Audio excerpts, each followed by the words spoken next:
Sveiki, tai yra laida apie gyvai. Ir šiandien mūsų svečias Gabrielius Landsbergis.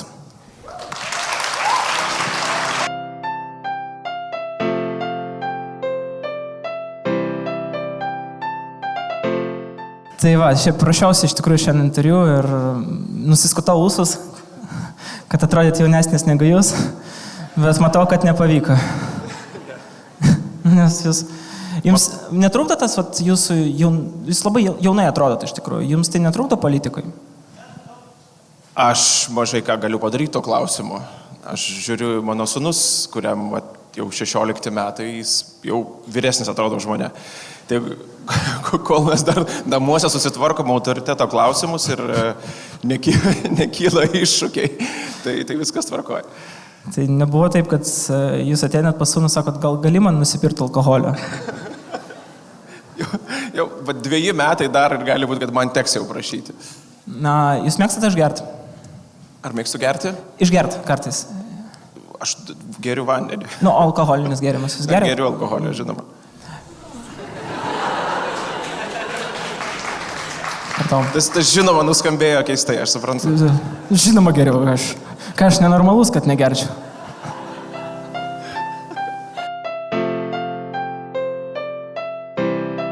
Šiaip šiandien toks pirmas kartas, kai jūs kalbina komikas, ne? Ir jūs jam nemokat iš rinkiminės sąskaitas. Tai toks...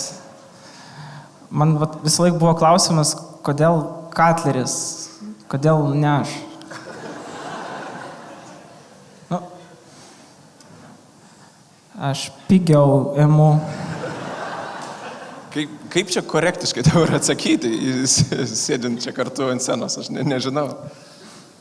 Nerasiu greito atsakymą. Jūs kaip Paulo Coelho. Nėra šitam gyvenime greitų atsakymų, bet yra greitieji kreditai. Bet labai rimtas klausimas. Ar jums neatrodo, kad traukt komikus į savo politinę veiklą, tai gali pritraukti naujas auditorijas, bet iš kitos pusės tai gali atstumti tą auditoriją, kurie labai rimtai žiūri į politiką? Na, aš manau, kad Lietuvoje mes šiaip į daug ką žiūrim rimtai. Labai rimtai. Taip rimtai, kad net neįmanoma rimčiau žiūrėti. Ir aš internete savo socialiniai paskyroje dažnai tokį naudoju stilių, kuris yra ant ribos tarp rimtų dalykų, rimtų temų ir šiek tiek gal tono, kuris su šypsena. Ne? Ir žmonės dažnai ateina ir sako komentaruose, kad taip negalima. Taip yra uždrausta. Ir aš nesuprantu, kur tos taisyklės yra parašytos, dėl to, kad su tomis manęs niekas nesupažindino. Ir aš jeigu žiūriu į politikus, sakykime, kurie man imponuoja, ar ne, ir istorinės asmenybės, truputį dozė ironijos, kartais sarkazmo, jeigu jau yra piktesnė situacija, jinai padeda, man rodos, geriau atskleisti situaciją, jinai padeda sukurti emocinį krūvį temai, kuri kitu atveju būtų visiškai galbūt nuobodi. Jums patinka Doni Montel? Muzika ar... Muzika. Taip. Nes būtų keistai išgirsti iš konservatorių, kad ne tik muzika. Aš nežinau, Olegai, kiek toli eina klausimas, aš pasitikslinu. Jis eina ant tiek toli, ant kiek mes jį paleidžiam. Dėl to aš ir pasitikslinu. Tai muzika kaip? Taip. Okay. Nes prieš šios rinkimus socialdemokratai norėjo paimti Doni Montel vieną dainą ir padaryti savo gimną. Mes šaukiam, norim dar. Kad likt... Kaip jums šitas bajeris? Kad jie nori dar, ar... Norai buvo geri, bet aš manau, kad rinkėjai pasakė, kad toli norai tie neina. Ar jūs galėtumėt būti kada nors ateityje koalicija su socialdemokratais? Na, jeigu rimtai irgi jau tos juokos iš šoną padėjus, aš manau, kad tie socialdemokratai, kurie yra šiandien, su jais mažai kas nori eiti į koaliciją apskritai. Net kai kurie socialdemokratai. Net kurie socialdemokratai, taip.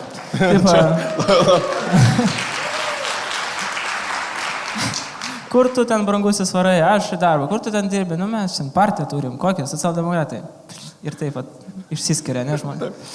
Aš manau, kad partija, jinai išsėmė savo rezervą naujų idėjų, atstovavimo ir apskritai klausimų, už ką ir prieš ką jūs esat. Ir reikia susikalibruoti. Reikia labai aiškiai dabar partijai atsakyti, kur jūs esate, kokiuose dalykuose, ką jūs ginat, kas už jūs turėtų balsuoti ir kodėl šiandien reikėtų balsuoti už socialdemokratus. Aš kartais žinau, kodėl reiktų balsuoti galbūt, aš įsivaizduoju žmonės, kurie galbūt balsuotų už Gintautą Palucką, ar ne? Nuosekliai žmogų dėstantį savo nuostatas. Kodėl reiktų balsuoti už Bronių Bradauską, aš nerandu to atsakymo Lietuvoje. Atsakymas yra mano pirmajam klausime, ar jūs dažnai išgeriat?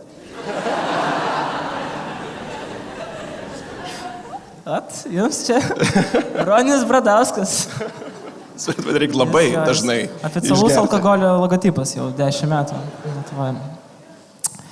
Jo, nes iš tikrųjų labai, kodėl pagalvojau, kodėl aš paklausiau apie Donį Montel, nes jūs irgi esate toks, irgi pakankamai jaunas, pakankamai simpatiškas žmogus ir jūs irgi tam tikrą turėjot biškį patirties Europai. Tai žinot, eisgi, kadangi buvo Donatas Montvydas, dabar, kad Europai pasirodė Donį Montel. Aš galvoju, kodėl politikams nepadaryti tai. Pavyzdžiui, jūs galėtum būti Gabrielis Landsbergis, Gabriel Landsby. Andrius Kubilius būtų Andrew Cube. Algirdas Paleckis būtum fucking idiot from Lithuania.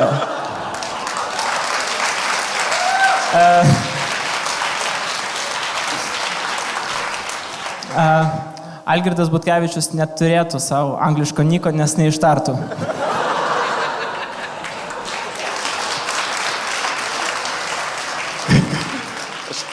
Kaip gerai, kad viso to nereikia sakyti man.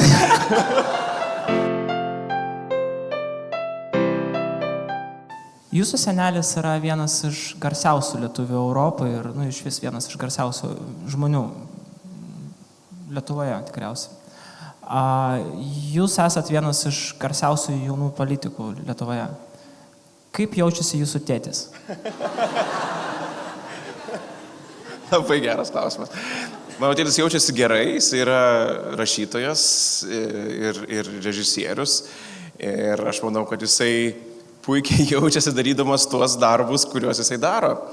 Kaip ir visi mes. Ir aš savo vaikams lygiai taip pat sakau irgi, kad jūs turit ne tiek dairytis aplinkui, kas ką daro, kas darbus dirbo, jūs turit daryti tai, kur jūs jaustės geriausiai. Ir daryti tos darbus, kur jūs būsite stipriausi.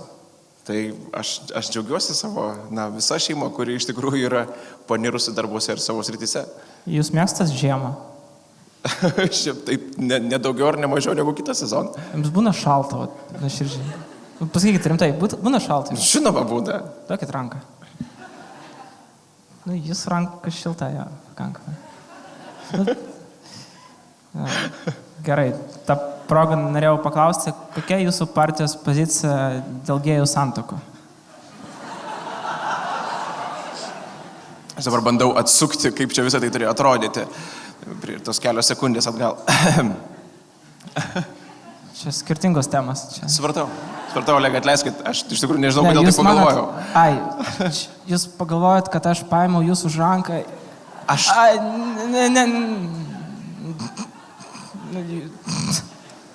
Jūs turit žmoną, aš merginą. Bet jūs paprašėt rankos, aš ką žinau. Čia klausimas. Supratau. Čia šou elementas. Supratau, atleiskit. Gerai, grįžtam per klausimas. Jums būna šalta?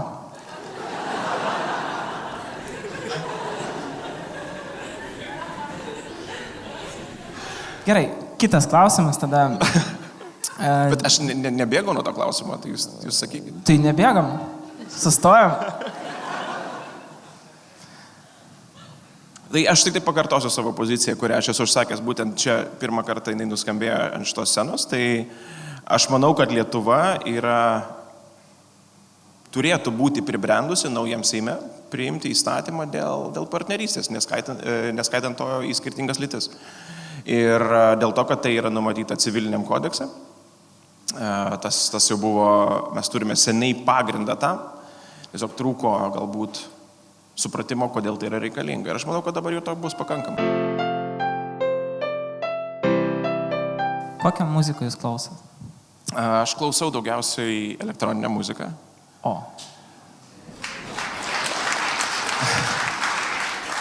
Tikrai šitą nesitikėjau kažkaip iš viso čia. Jūs techno? Ne. Ai, ne. Elektroninė muzika? Tokia...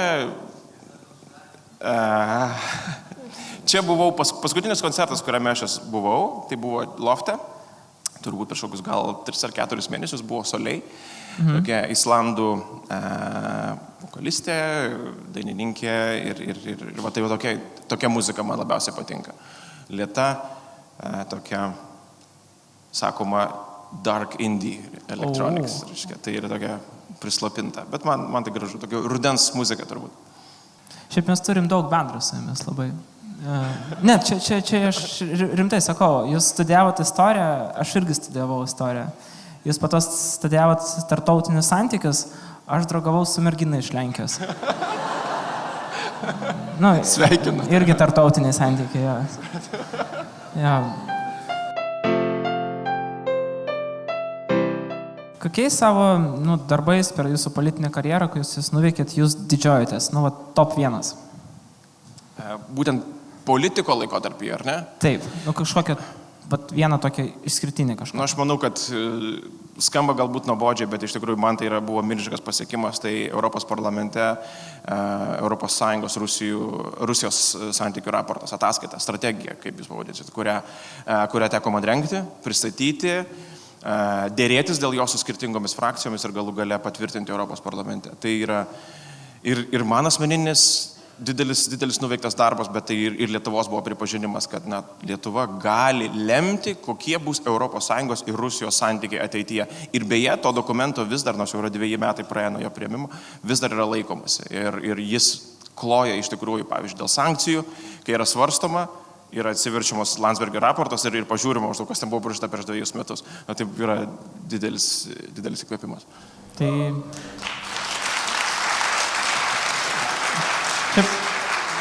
Aš jums iš tikrųjų pavydžiu, nes jūs turite tokią, kaip jūsų pavardė tokia skambi ir jūs galit, man kaip humoristui turėtų, jeigu aš turėčiau pavardę Landsbergis ir Olegas Landsbergis, čia būtų, aš iš karto atidaryčiau savo statybos įmonę. Tai būtų Landsbergio statybos, mes ne tik statom, bet ir greunam.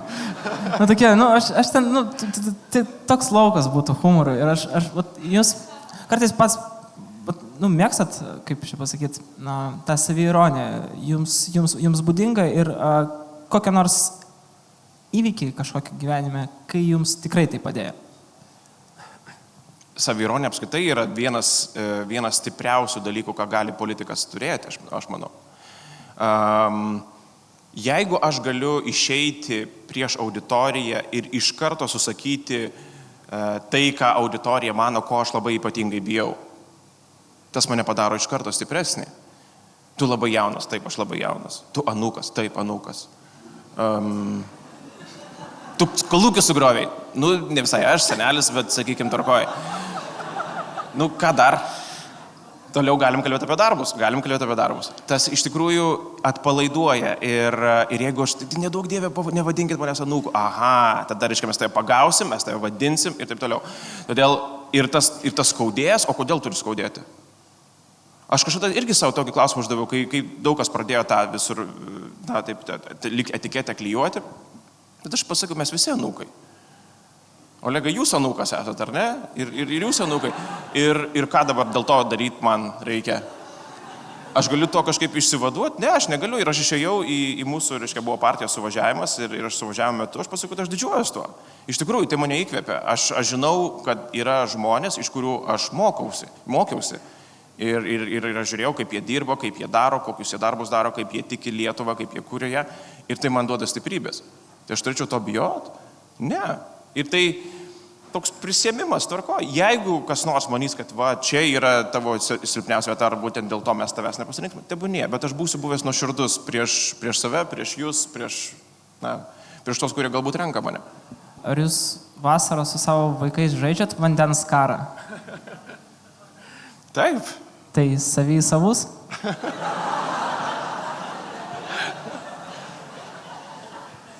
Jūs pagalvokite, aš kitą klausimą parinksiu. Aš matau, ką čia jūs padarėt. Mes tokie rusai.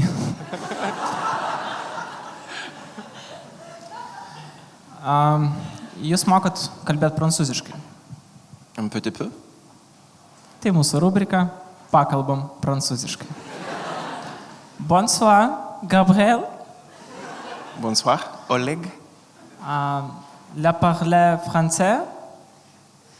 Mais tu parles bien, hein? La jalousie croissant Zinedine Zidane. Paris, la Nantes, la grippe, Ikea. Oui, bien sûr. Ačiū.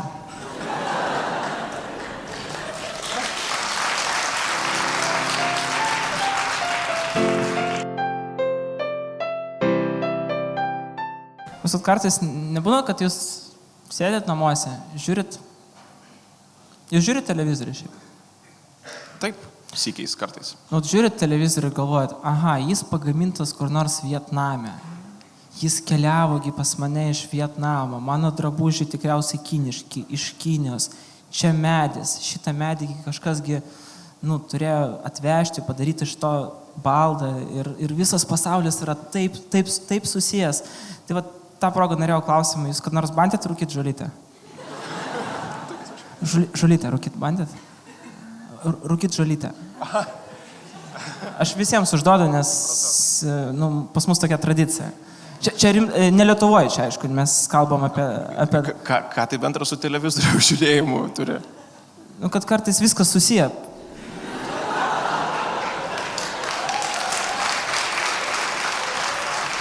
Pas mus toks laidos formatas. Srautas, jo, kad eina ir po to aš, Kerta, supratau. Ja. Gerai, einam toliau. Top 3 politikai ne iš konservatorių Lietuvos. Aš dabar pasakysiu konkurentus ir sugadinsiu jiem gyvenimą. Kaip sakot? Pasakysiu dabar pavardės ir sugadinsiu jiem gyvenimą. Ne. Iš kurios nors specifiškos partijos ar bet kuriuo atveju? Čia jūs, kaip žinot, kaip neišmokai ten universitete kažko, tai pradėti tokius klausimas. A jūs tikrai? Ne. Ar į tą, taip, žiūrėt į dėstytoją veidą ir jisai, taip, bandai pagal mimiką suprasti, ar teisingai, čia, kelintais metais ten buvo Prancūzijos revoliucija. Čia buvo seniai. Ir jisai... Ne, tai būtų. Čia, o jums reikia amžiaus ar datos? Ir toks, datos. Datos. Taip. Tai tada kitas klausimas. Čia sunkiau. Ne, gerai, nes, pavyzdžiui, Remigijus, kai buvo pas mane svečiuose, labai greitai ir labai, atsakė šitą klausimą. Iš tikrųjų yra daug politikų, aš galėčiau vardinti, aš specifiškai paklausiau, kodėl ar kokį partiją. Galim pagirti kažką. Jeigu yra liberalai, aš manau, kad ir tas pats Remigijus, aš pasitikiu juo. Ir manau, kad jisai yra... Turbūt galėčiau pasakyti, kad tai yra artimas žmogus, su kuriuo galiu būti politikoje ir už politikos. Tam bendrauti, kalbėtis ir kurti tą pasitikėjimą. Aš esu keletą kartų išsakęs, kad Gintautas Paluckas, man rodos, yra padorus politikas, nepriklausomai nuo to, kad turi šleifą šiokį tokį, iš praeities, bet ką darysi, kiek man teko su juo bendrauti, vėlgi tai yra žmogus, kuris yra nuoseklus savo nuostatose. Tai yra svarbu politikoje, nepaprastai. Išsakyti ir ginti ir eiti nepriklausomai to, kad kai kas gali būti nepopuliaru. Nežinau, šaunai galva Aušrinė Armonaitė, kuri vėlgi iš liberalų jaunosios kartos, kuri vėlgi man patiko, kad ją žmonės reitingavo į viršų, to parodydami, kad jauna karta ateina ir kitose partijose. Tai turbūt pirmosios tokios pavardės, kurios kyla, reiktų, jeigu daugiau pagalvočiau, turbūt ir netrūksta tų gerų žmonių. Kaip sako mano vienas iš tokių literatūros autoritetų, Paulo Coelho, iš tikrųjų geras su žmogum, nes ne tik, kai jūs turite apie ką pakalbėti, bet ir kai turit apie ką patylėti. Tai gal...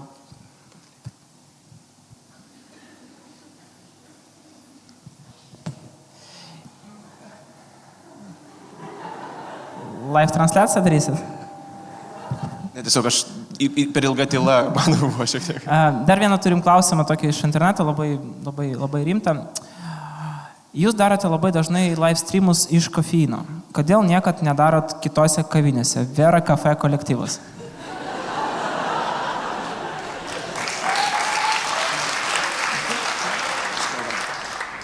Tiesiog, aš labai atsiprašau, čia manęs paprašė paklausti Vera Cafe.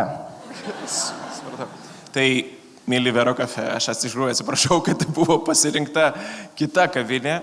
Nesakykim jos pavadinimą. Nesakykim, kad tai yra kofeinas.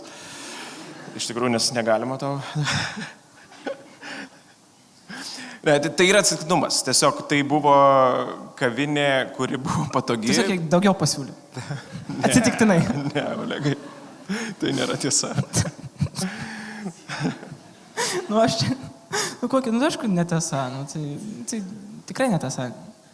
Ne, tikrai netiesa. Tikrai netiesa. Tikrai netiesa. Nesiūlė nieko, niekas. Tiesiog man ten yra patogi vieta. Ir žmonėm patogu ateiti, kurie ateina užduoti klausimą. Gerai. Atsitiktinai. Tie žmonės ateina, gal ir atsitiktinai, tiesą sakant. Bet jūs skaudinat mane, iš tikrųjų, aš maniau, kad jie specialiai kažkaip išsirenka, ateina. Aš nemeluosiu, jūs kai buvot Kaune, darėt iš kofeino transliaciją, aš turėjau kaip tik tada pusvalanduką ir aš galvoju, gal ateit, gal ten kažką, bet po to pagalvos, gal kaip nors, kad kaip tik čia nori savo reitingus pakelt dėl jūsų. Ir dar kažkaip galvoju, niekur neįsite. Reikėjo ateiti. Ne, aš pro langą stebėjau. Taip pat tas. Iš šono labai keistai, kad Landsbergis sėdi viduje ir Rusas taip pat šalia, taip žiūri. Tai labai keistas dalykas. Paskutinis klausimas. Jeigu prieš jūs dabar sėdėtum Gabrielius Landsbergis, ko jūs jo paklaustumėt?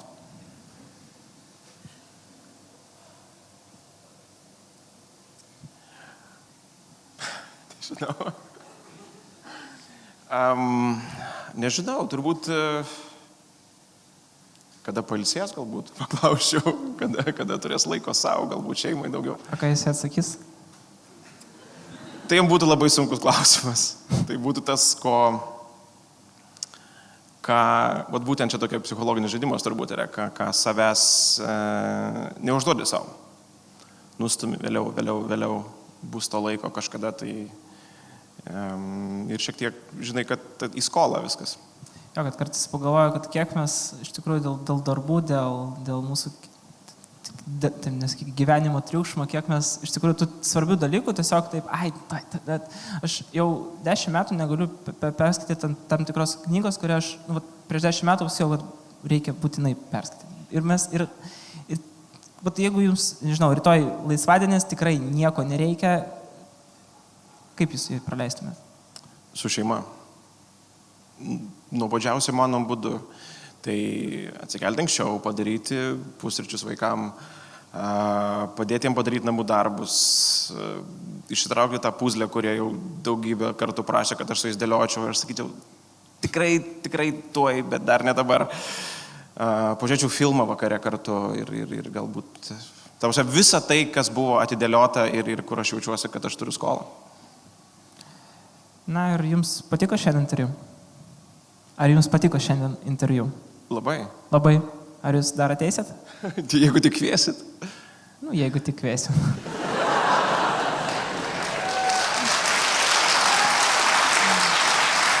Ačiū, kad prisijungėte. Šiandien su mumis buvo Gabrielius Landsbergis. Ačiū jums labai. Ačiū. Ačiū.